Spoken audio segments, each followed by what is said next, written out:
Hello, hello everyone. Let's do a quick mic check.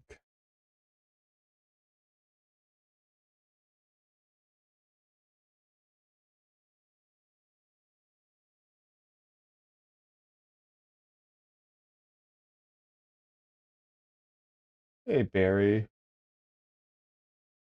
how you doing today? All right, mic check is working.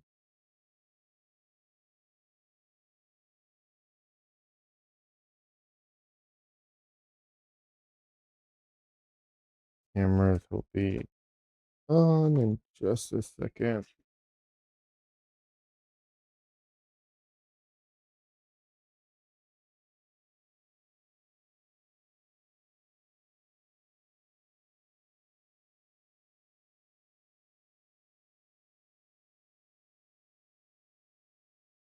There we go.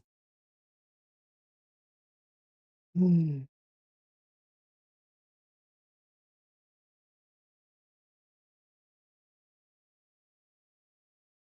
I am still waking up today.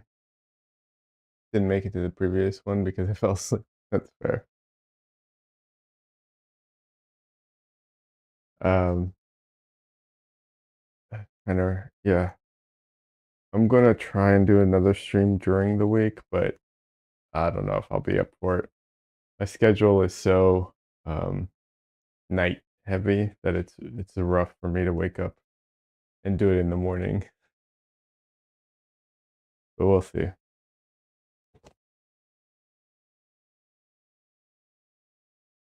Well, I mean, I'll be I'll be streaming on Thursday regardless, but I'm gonna try and stream also on like Tuesday, but we'll see if I can pull it off. Anyways, how you doing, Barry? What are you up to today?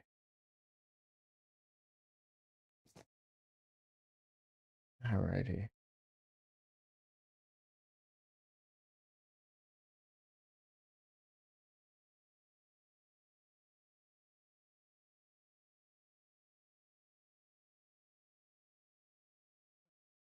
Let's see.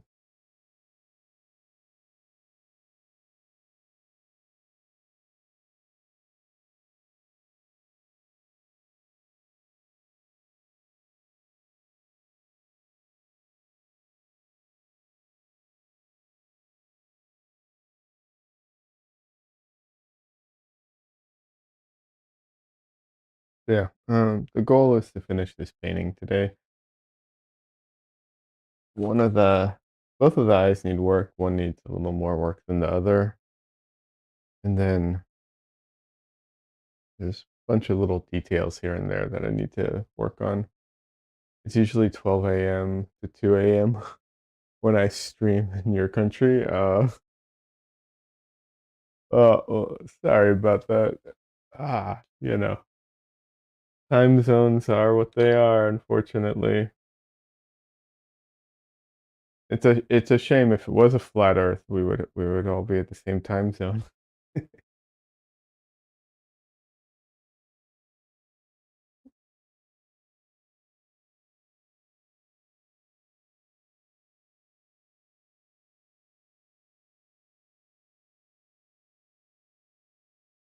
All right, I'm still kind of like waking up, so I'm not gonna even attempt the eye right now. I'm gonna try some other detail stuff first. First time zones, seriously. I agree. Time zones, and I'll be honest, I hate the fact that like um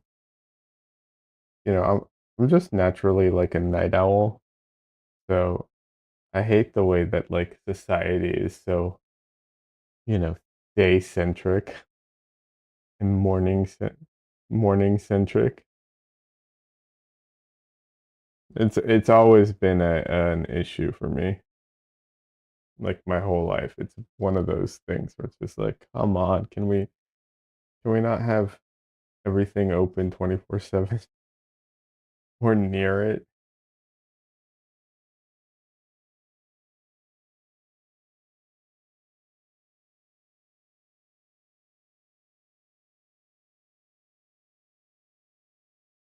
When I lived in LA,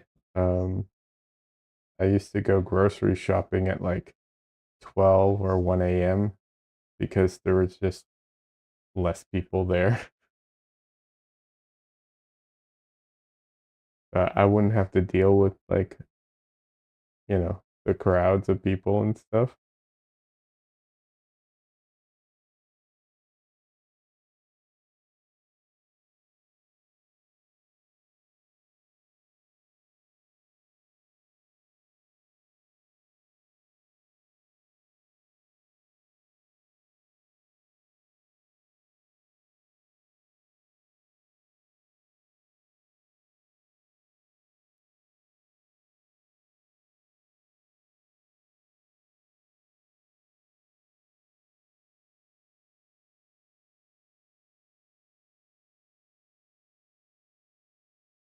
But I do think I'm a little probably more extreme than most people in that sense.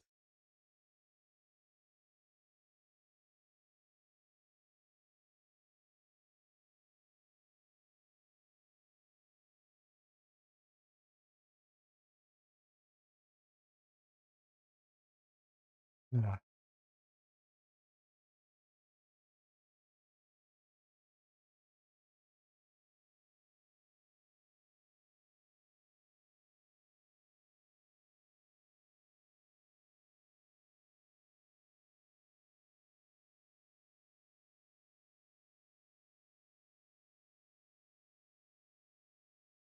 I intended to do a different spot and totally just defaulted back to where I was a second ago and did not go to the spot I intended to. My attention span is not where it needs to be right now. Ooh.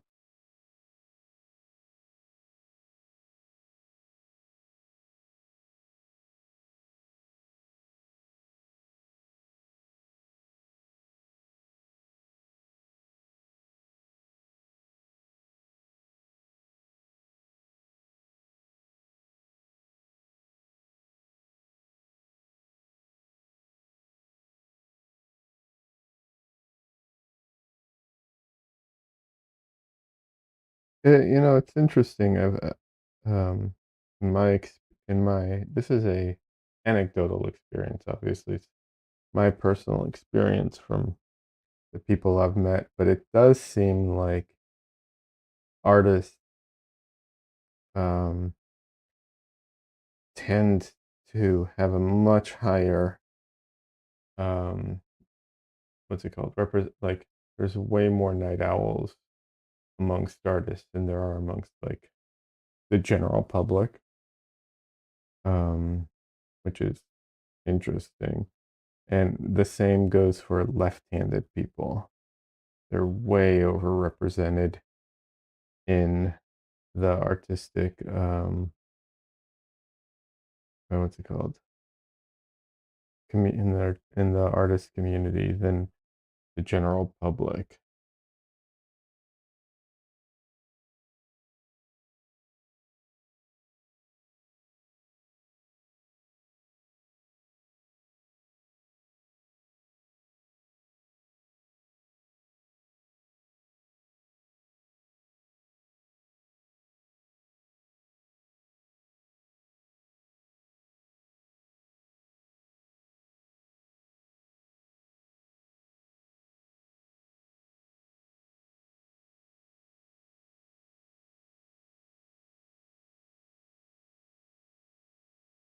I saw a thing about people who are right-handed or left-handed recently. Hey, Michael, welcome. Cat's looking great. Thank you. Appreciate it. How you doing? I saw a thing about right-handed, left-handed people, and there are some advantages to being left-handed, uh, historically when it comes to like combat and stuff, um, but I don't know how that would translate to art. So it's an odd one where it's like, yeah, cool, but like yet for some reason in art it also translates to being more higher represented. I don't think it's like an advantage. I just think it's attracts the type of people that think a certain way, and I'm assuming that there's some correlation there. Hope you are well. I'm doing all right. Thanks. How are you? I am dealing with some allergies, but not a big deal. Let me mute myself so you guys don't hear this.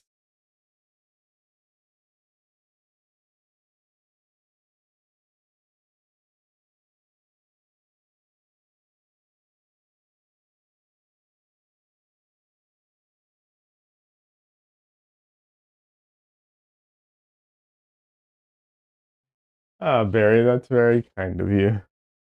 Barry says the sun may be radiant, but the cat's presence is as well.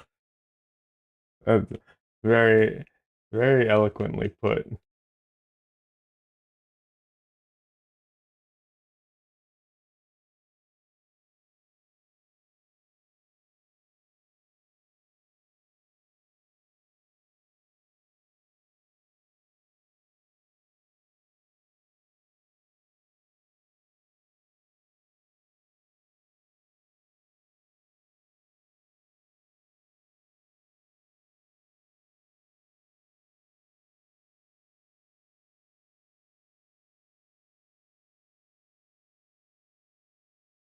Michael says I'm allergic to some long-haired cats. Oh no, that's awful. I'm so sorry to hear that.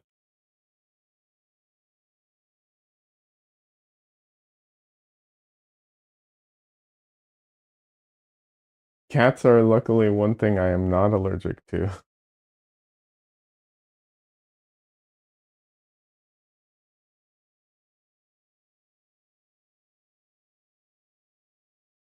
And I say that not just because like I like cats, but also because I have three. So if I was allergic to them, that would be awful.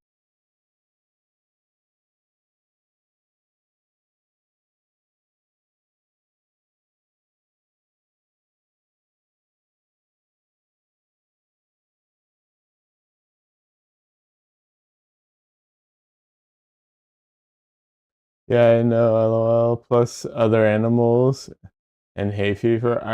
I do have hay fever. That's the general like allergies that I have.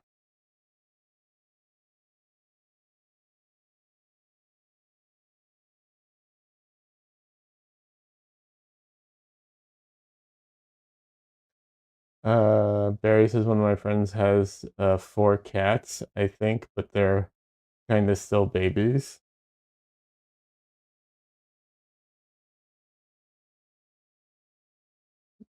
Uh, that's when they're the cutest. So, I mean,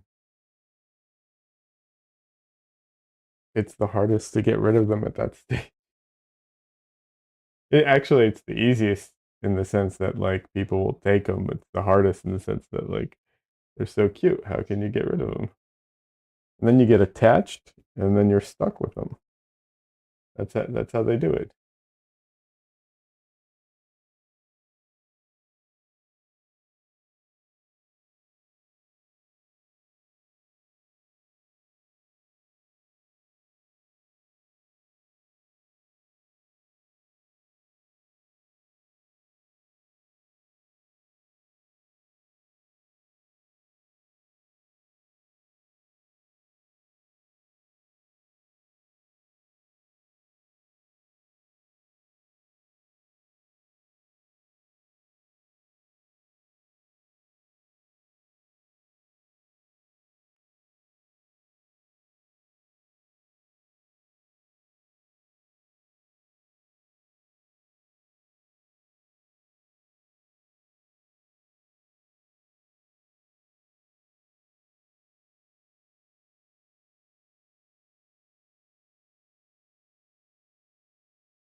Yeah, I don't know. Next time I have a cat, though, I will say I'm my plan is to try and take them with me everywhere when they are, you know,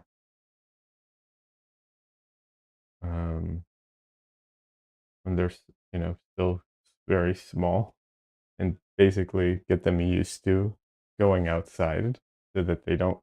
Because I think, like, I think Dresden would love going outside and going on like adventures if he didn't freak out so much and wasn't so scared of the whole process.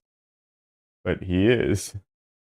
So it's like, okay, got to get them used to it earlier on so they're not so like scared. Because once they grow up, they I don't feel like they have the ability to get used to it the same way.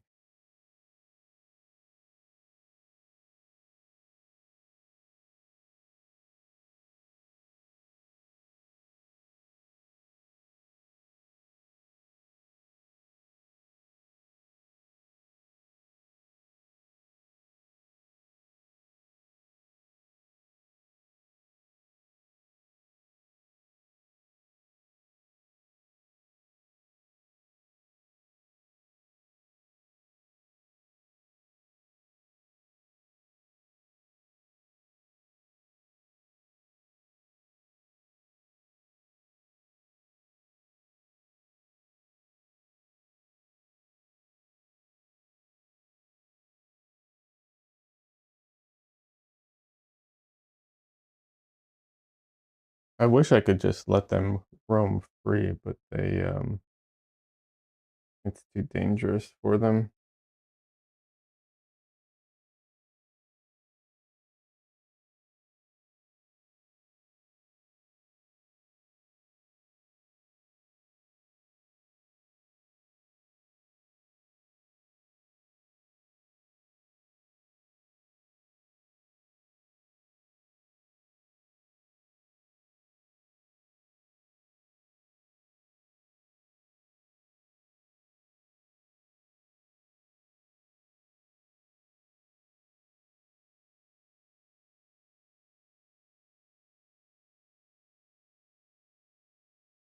All right, I'm starting to feel like I'm actually waking up a little, so maybe I'll tackle the eye soon that needs to be fixed.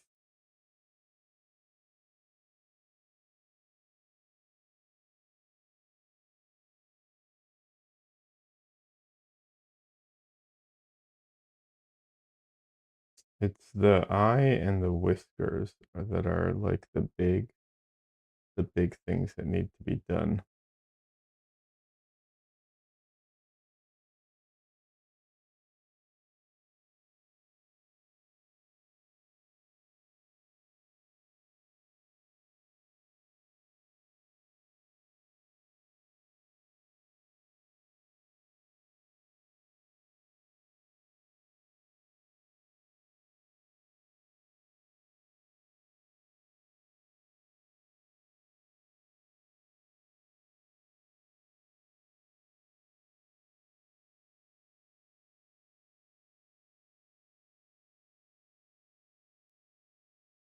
Barry says a large number of my friends own cats, so they constantly post about them.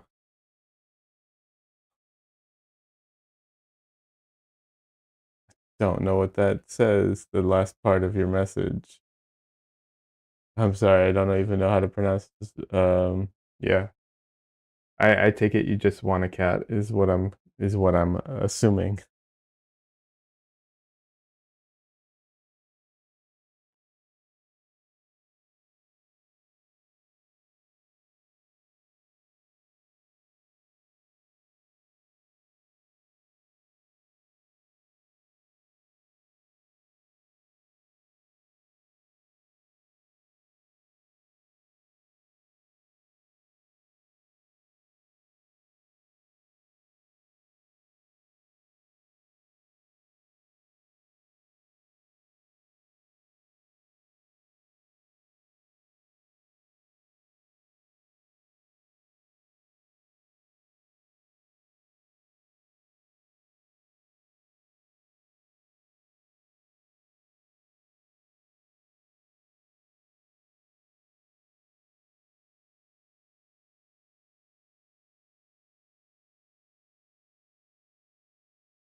Hey, Des.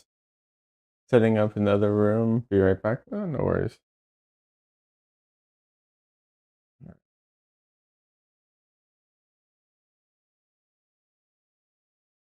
All right, let's see if I can tackle the eye. Part of the issue for this that is like why eyes are difficult a lot of times in general. And of course, extreme angles only make them more difficult. But another issue in particular is that the photo that I'm working from is not the best. So it's very fuzzy, um, which makes it a little more difficult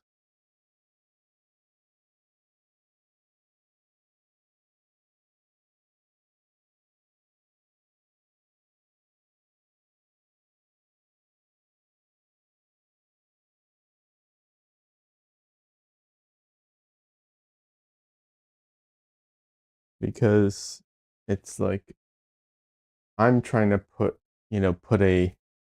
a defined, you know, line on things or a defined edge on things, but the reference doesn't have that.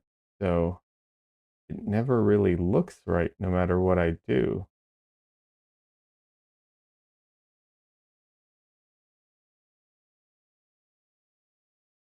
And the reason it never looks right is because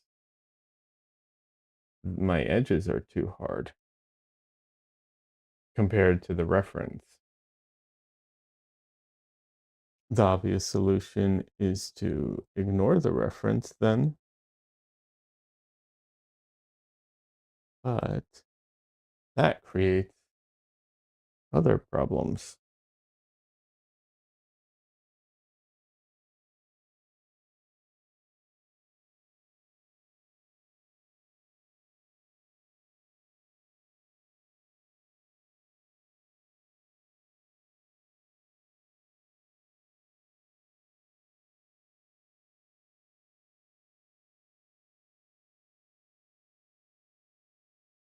Main problem is that everything just starts drifting slightly.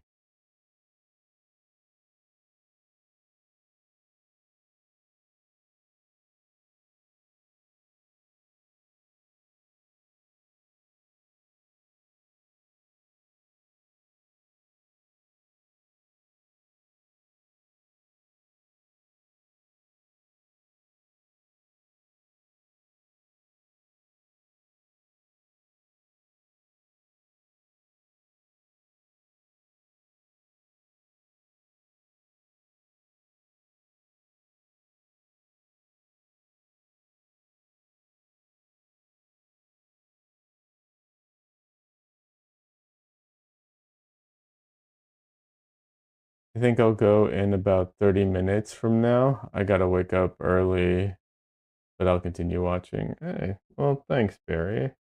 And no worries, no pressure. Also, if you go to my YouTube, you can watch the VOD if that's something you're interested in. I know the VOD isn't as interesting. Some people are fine with VODs, other people are just like, why would I watch something if it's not live? And I totally get that. I see like both perspectives.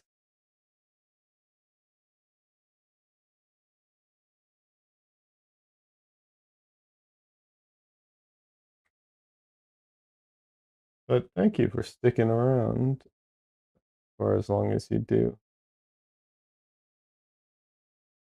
No pressure, you know. I appreciate the company, but I also understand, you know.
All right, let's see here.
I know a lot of like what I'm doing right now is kind of killing the vibrancy of the eyes, but I will get that back.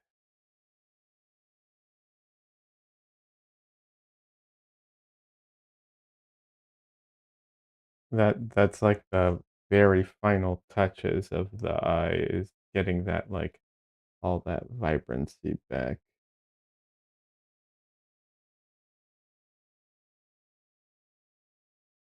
Right now I'm trying to get their shape and size correct and their, placement, and I am definitely losing some of my edges. This is how everything drifts, by the way. It's like the edges you I move the edges a little and everything gets fuzzy, and then when you define them a little bit better, I define them a little off place, and that's how everything kind of just drifts around.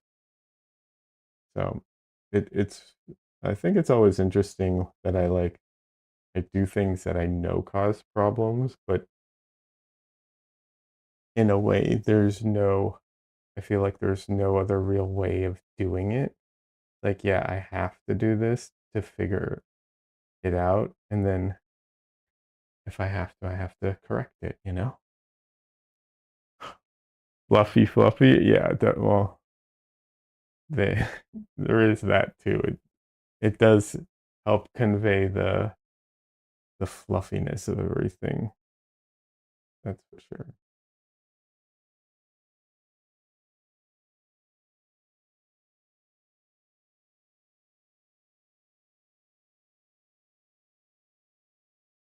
What's also interesting that I've found in humans a lot, and when I paint humans rather, and it applies to animals as well, is that like sometimes the things that are unrelated directly to what you know you're working on are affecting how you see what you're working on. So like the way the fur is over here, even though it's not like directly influencing the shape of the eye, can affect like how I perceive it, and that will affect how I, you know, try to render it. So that's one thing that like sometimes people don't. I definitely think people, young artists especially, like don't realize is the case.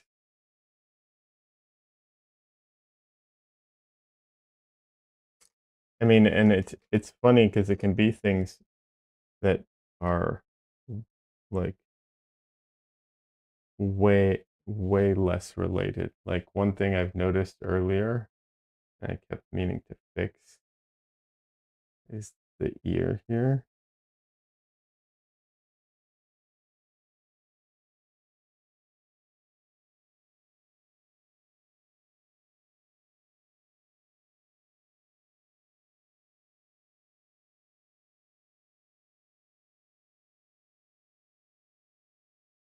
And even stuff like this, because like all structural can affect how how my brain perceives the the size and shape of the ear of the eye based off of the ear because everything's like your brain's always comparing landmarks with other other landmarks.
Something I talk about quite a bit is the halo effect that you can get when you're painting around the subject matter, and I really am not a fan of that. So I try very hard to get rid of it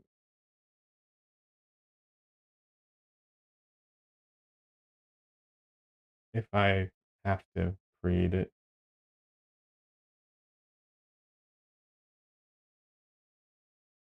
Yeah, the halo effect thing drives me nuts. Unless you're doing it intentionally, right? Like that's a look that sometimes people want. There's nothing wrong with that. That's a cool look if that's what you're doing.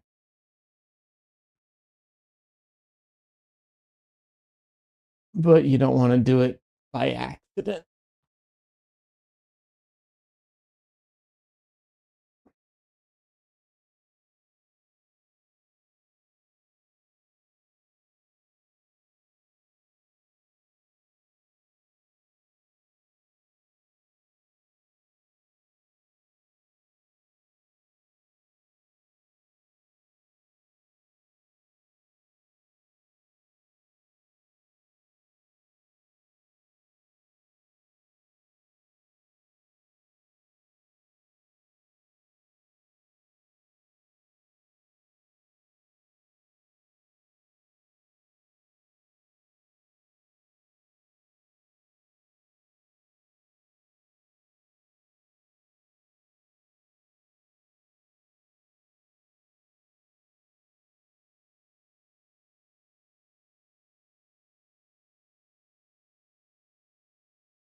Sometimes oil painting, and honestly, it's not just oil painting, any painting in general. Like, you know, um, sometimes it reminds me of what's it called? Vector drawing.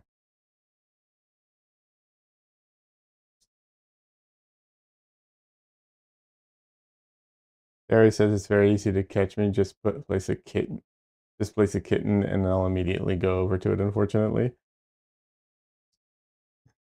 I get that. They are very cute.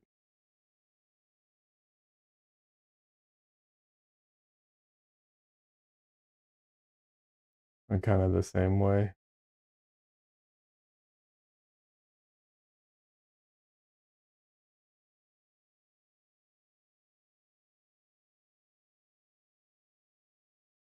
What was I saying? Oh yeah.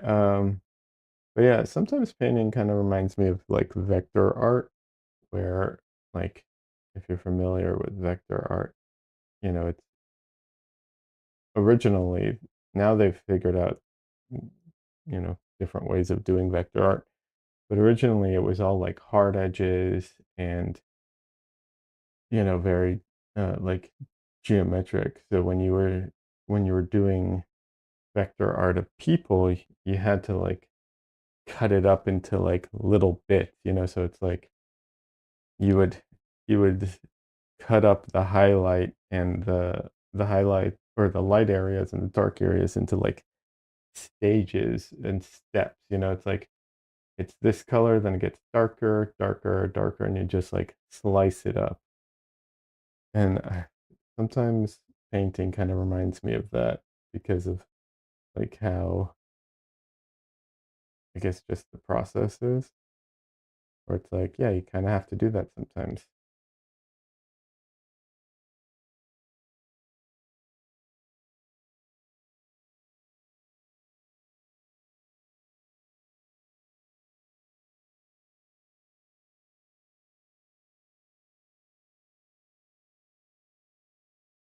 Says, hey, welcome back.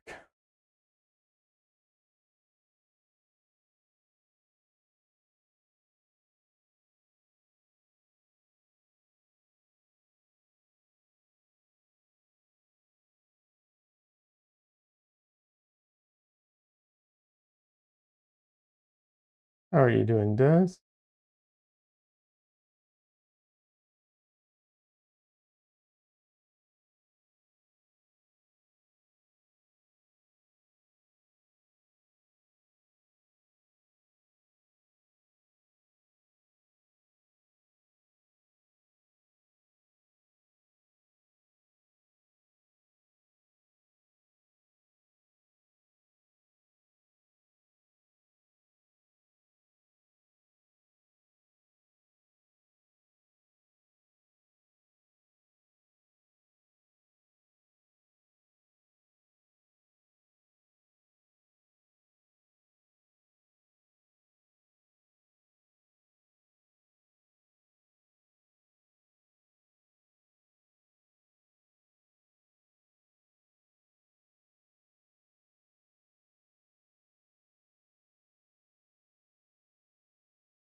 All right, let's see if I can get these eyes done. I really, really want to get these finished.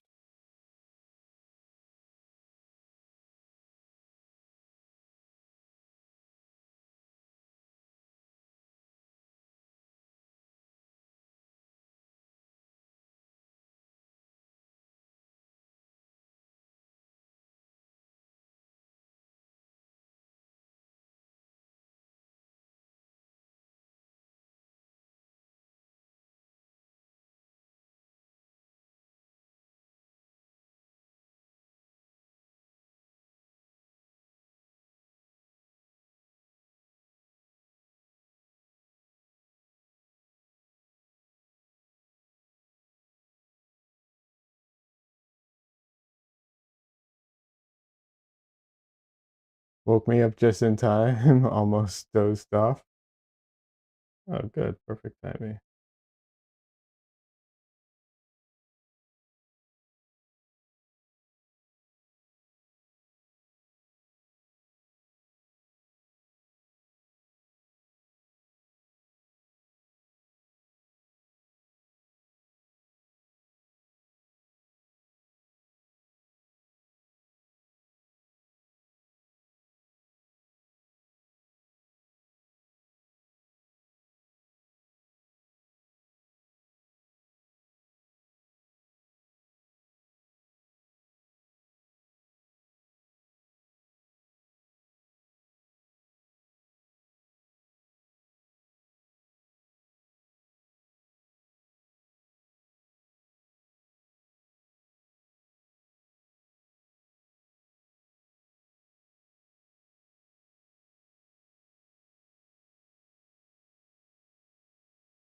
So I'm going, my plan is to actually make the eyes quite a bit darker around the edges and then go in and put in the light areas.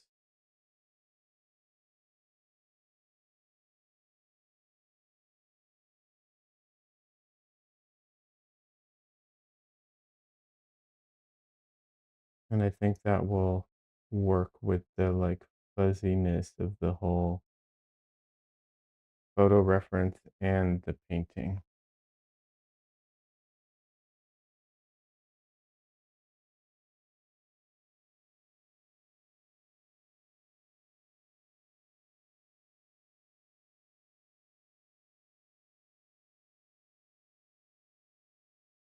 Trying to balance, the sharp edges and the soft edges basically. And I think that's one of the areas. I mean, that's a difficult area in general to when it comes to painting, but I think that's where these eyes are having some issues in particular. Hey, Milo, welcome. How you doing? Beautiful cat and an amazing painting. Thank you. Appreciate that. How you doing, Milo? Milo Art. Wait, Milo. It's Artist of the Round Table, right? Uh, is that the? That's the what's it called?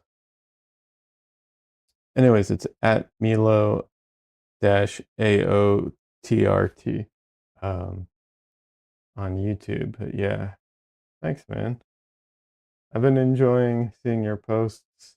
I haven't caught your streams, but I have been. I keep seeing all your posts, and you're doing really enjoying what you're doing.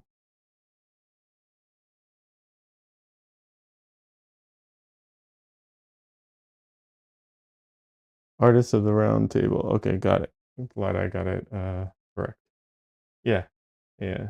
Um, yeah, Milo's doing some really cool um, comic book gouache paintings on YouTube.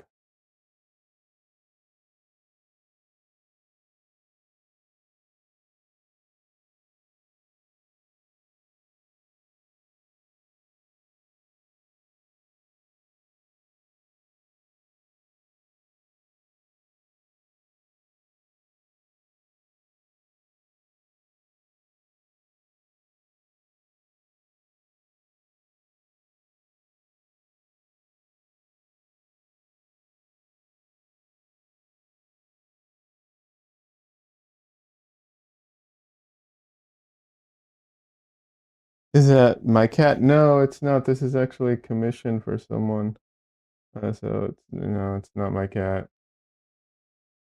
Um, I I have a I don't have any cats that are like this cat, like a tuxedo, pattern.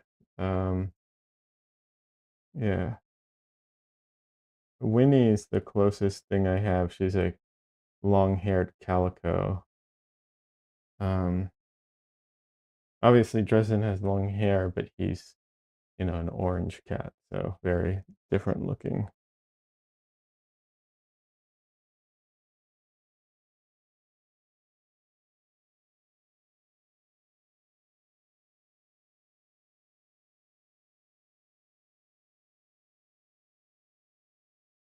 Yeah, I I painted Winnie, I painted all my cats actually. One of my paintings of Dresden actually sold, um, so I don't have it anymore. But yeah,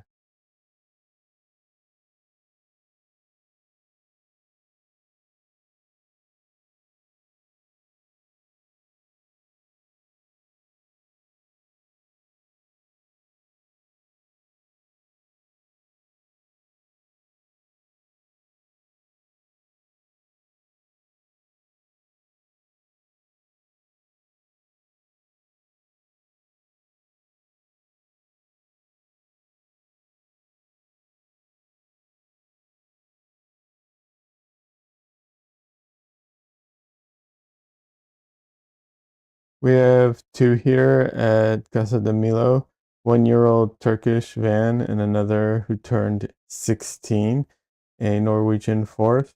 Oh, that's awesome. Yeah, Winnie is, uh, I think that's what she mostly is, a Norwegian forest cat, technically. If I remember her genetics correctly.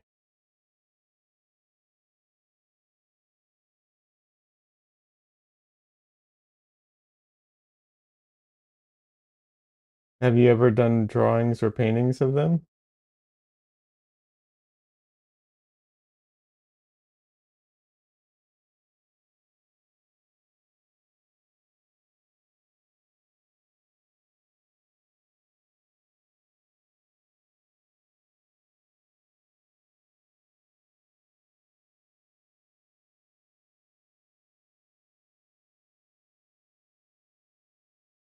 No worries, Barry. Thanks so much for stopping by. I appreciate it.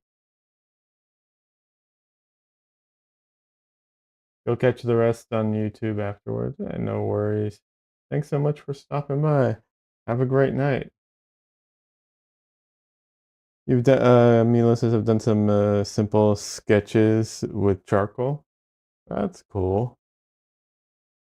I've never tried to do a sketch of them with, not from a photo, a draw because like, they move too much unless they're asleep, in which case they're just, very obviously very static, but it's all just fluff for the most part, the way that they curl up, it's really there's most of the time there's not much there. It's just hair.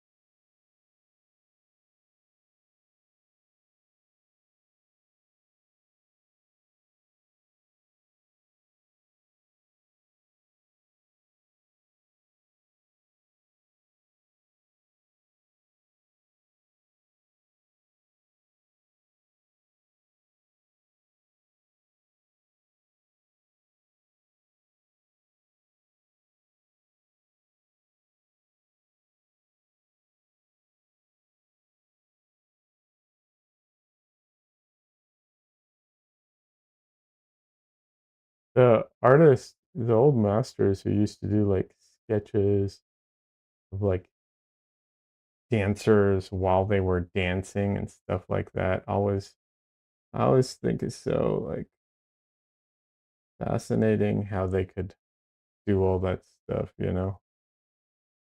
without cameras and everything.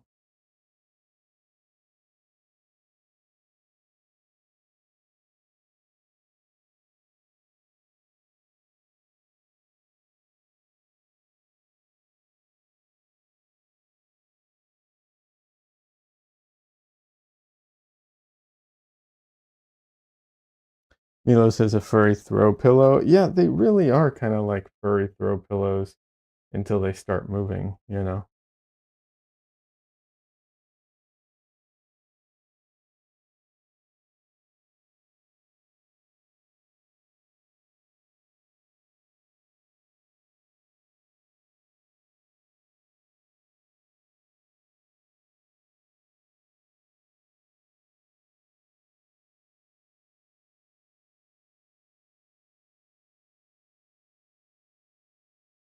The way they freeze the moment in their mind is crazy, the master painters. I mean, yeah, no, it's really interesting, like, the way they would have to do studies of every like, how the ocean works and how, try and, like, figure out how to paint that mid-motion and or dancers, stuff like that, and just like, yeah, that's nuts. I'm too lazy, I'm just like, "Okay, cool. Let me just take a photo or freeze frame this."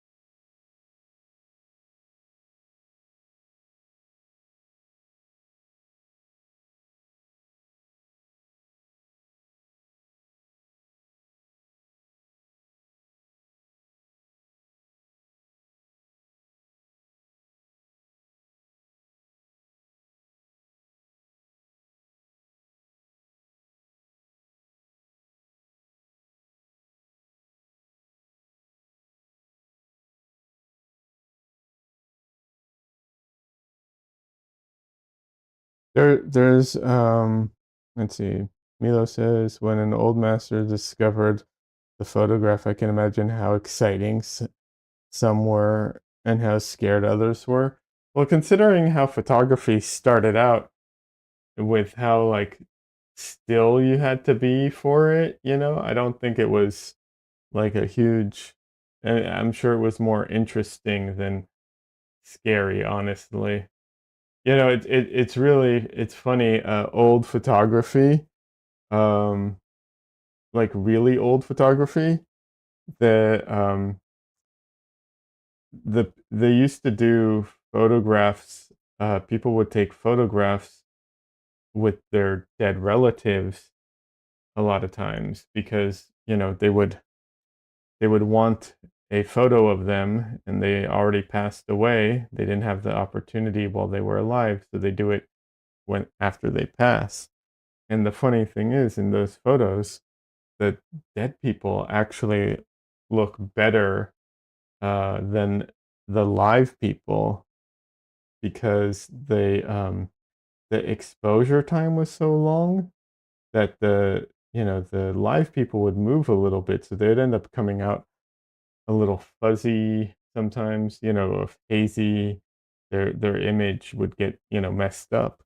But obviously the dead people not moving, so they would come out their image would be the clearer one.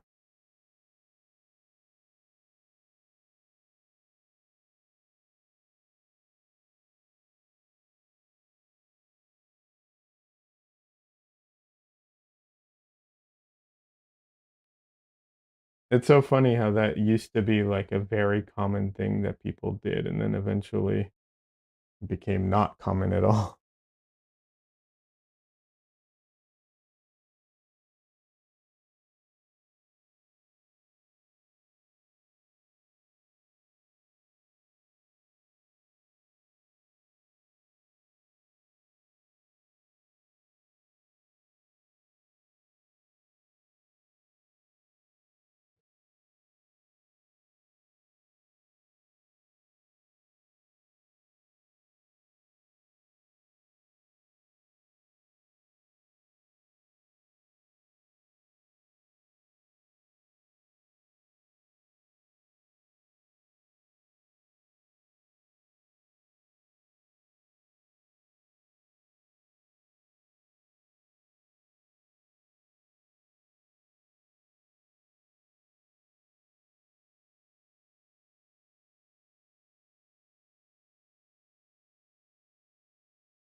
Says, I'm sure they hated it, like we hate AI. Oh, the original artists and photographers? Like I said, I don't think so because it was so, like, originally the way it, you know, um, the way photography started, it was so, it was so slow that I can't, I don't know, maybe I'm wrong, but I suspect that the the hatred didn't come until later.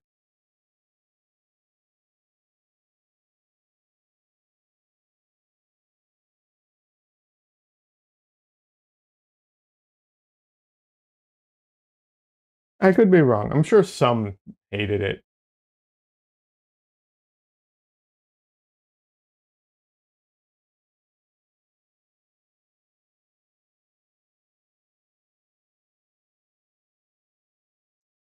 Milo says, I know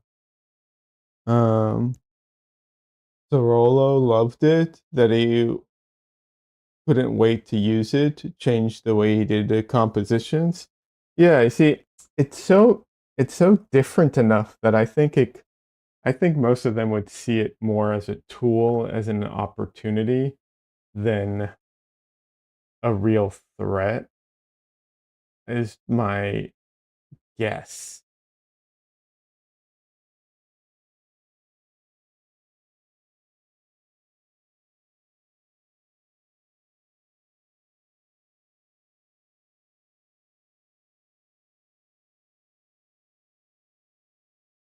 And I don't know, maybe I'm wrong, but it just there's just something so different. Like when I look at a photo and when I look at a painting, they're just so different that it doesn't it's really hard to I don't want to say compare the two. I get but yeah, it kind of is. It's like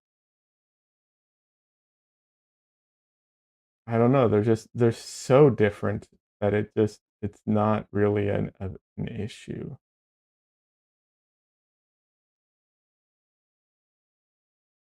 I don't know. Maybe that's my modern perception of things, and you know, if back in the day I would feel differently about it, but I don't know. Today, like with my current modern view of things, they're just so like if you put a photo in front of me and you put a painting in front of me, like depending on what it is, obviously, like they're just so different that they're not really going to be it's just not the same thing. Even when you use and I mean, even when you use photo reference, right? Like they still feel so different between the two, even though one's a photo, one's a painting of the photo. They're just so different that they don't even feel like exactly it just doesn't feel like the same thing anymore. Like I said, that could be my own bias and my own, modern sensibilities, right? Like I get that.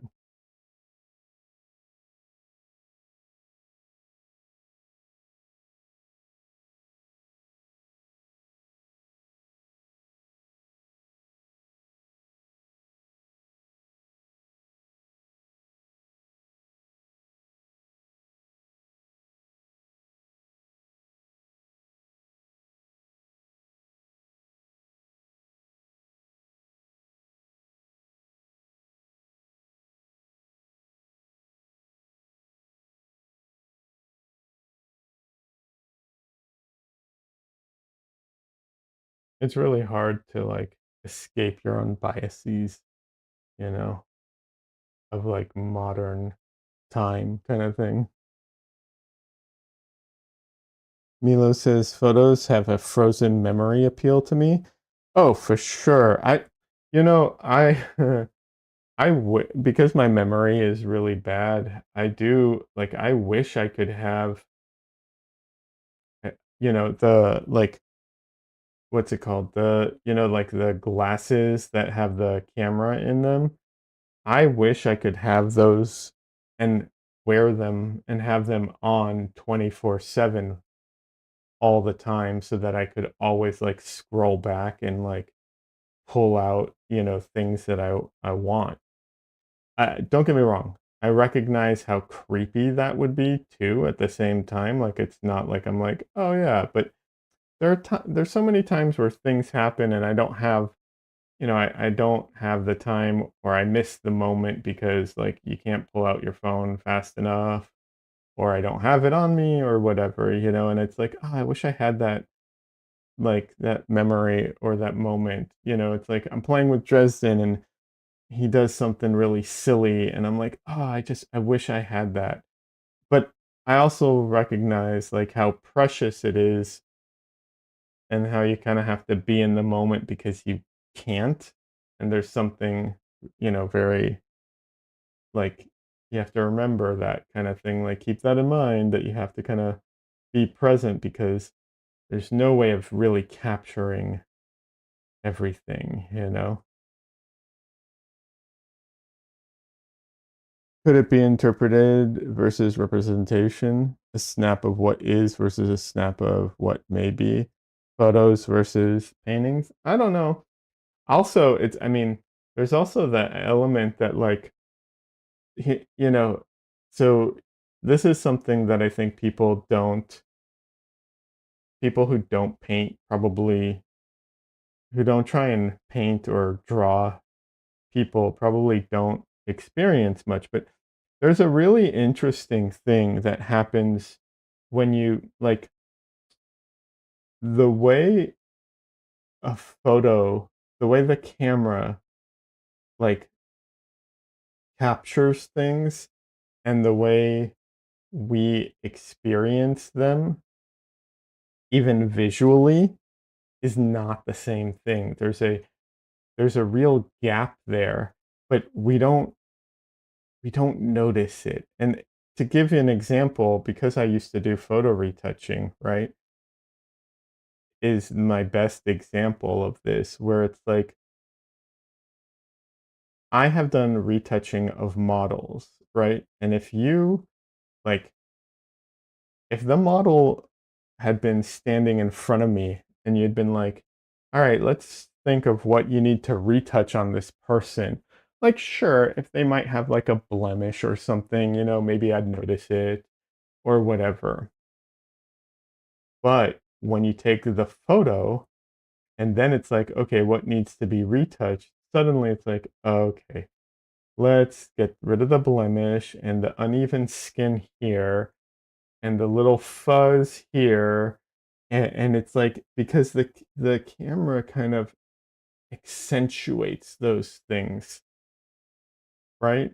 And it's not that we didn't see it, it's that it wasn't popping out the way that it does in a photograph.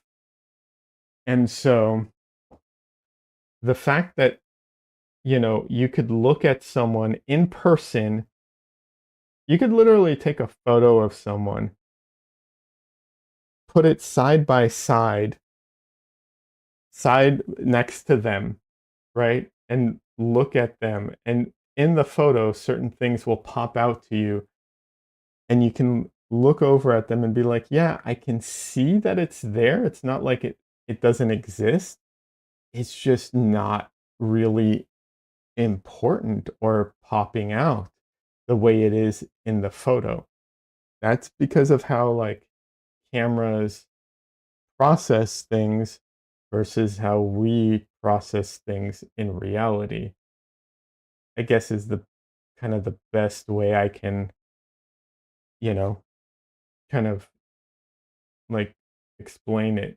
And so when you do a painting, you know, you're kind of processing things the way, we actually process things. Um, and I think that's one of the elements that can make a painting feel, so special or different compared to a photo. I don't know if I did a good job explaining that, but that's, to me, like, the way like my brain kind of, I think, interprets it. The other thing too, the other way I would kind of describe it is, um, as an artist, you're probably familiar with this. If you've ever done a sketch and you're like, "Oh, this sketch is awesome," and then and it's a messy sketch, right? Not a very clean one.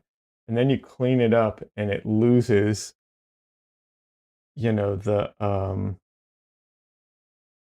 the specialness that it had.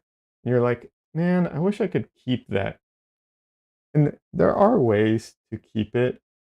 Don't get me wrong. There definitely are ways to improve that. However, one of the reasons that sketches can look better than the finished art is because your brain actually is filling in the gap. The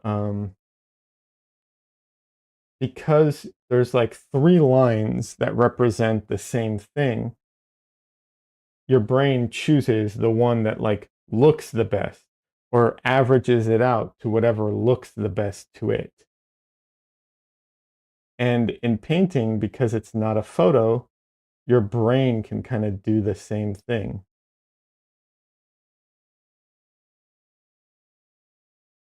And that's I think also part of it.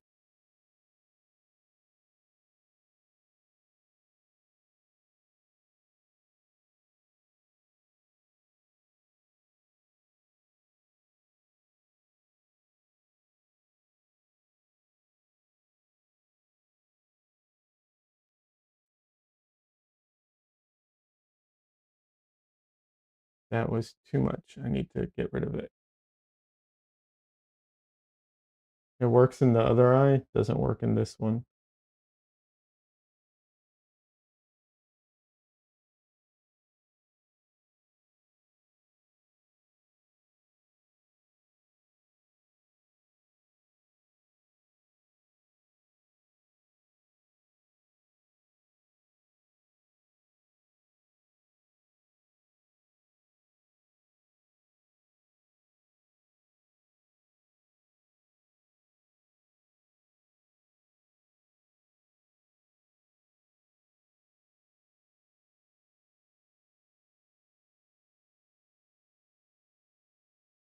All right. Literally, camera ran out of memory right there, like 1 minute left. Let's see. Mila, yeah. But yeah, photos definitely. There's definitely a like stillness to them that um is inherent in the medium. I think. I mean, there are ways of getting around it. Obviously, people photograph movement all the time, but there is a like snapshot element to it, um, for sure. I don't know how, you know, um, and painting has I would say painting, but like really good painting, obviously, has more of a life to it. Shoot, I really wanted to do the little what's it called? Whiskers, but I am out of time. I have to call it a day. I have to go get ready and yeah, I have to call it I have to end stream unfortunately. But I did get the eyes. The eyes are looking, I think, really good. Let me see if I can zoom into the eyes just for the viewers. I don't know if it'll work very well because of the distortion I put on this, but yeah, hold on, let me, you can at least get some of the detail in there.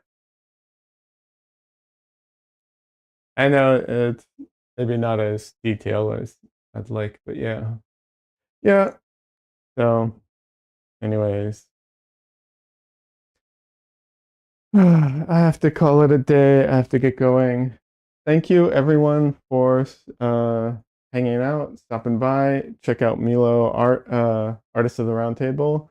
His YouTube channel's been growing a lot, and his content's been really cool. Says thank you very much. See you soon. Appreciate it. I will be back on Thursday for sure. Tuesday, maybe. We'll see. We'll see. It's been rough. I'm not a morning person. I'm trying to wake up early enough to get the stream in before I have to go is rough, but we'll see. Anyways, okay, bye. All right, bye everybody. Have a good it's Sunday today. Have a good rest of your Sunday and have a good week. And I'll be back on Thursday. Bye everyone.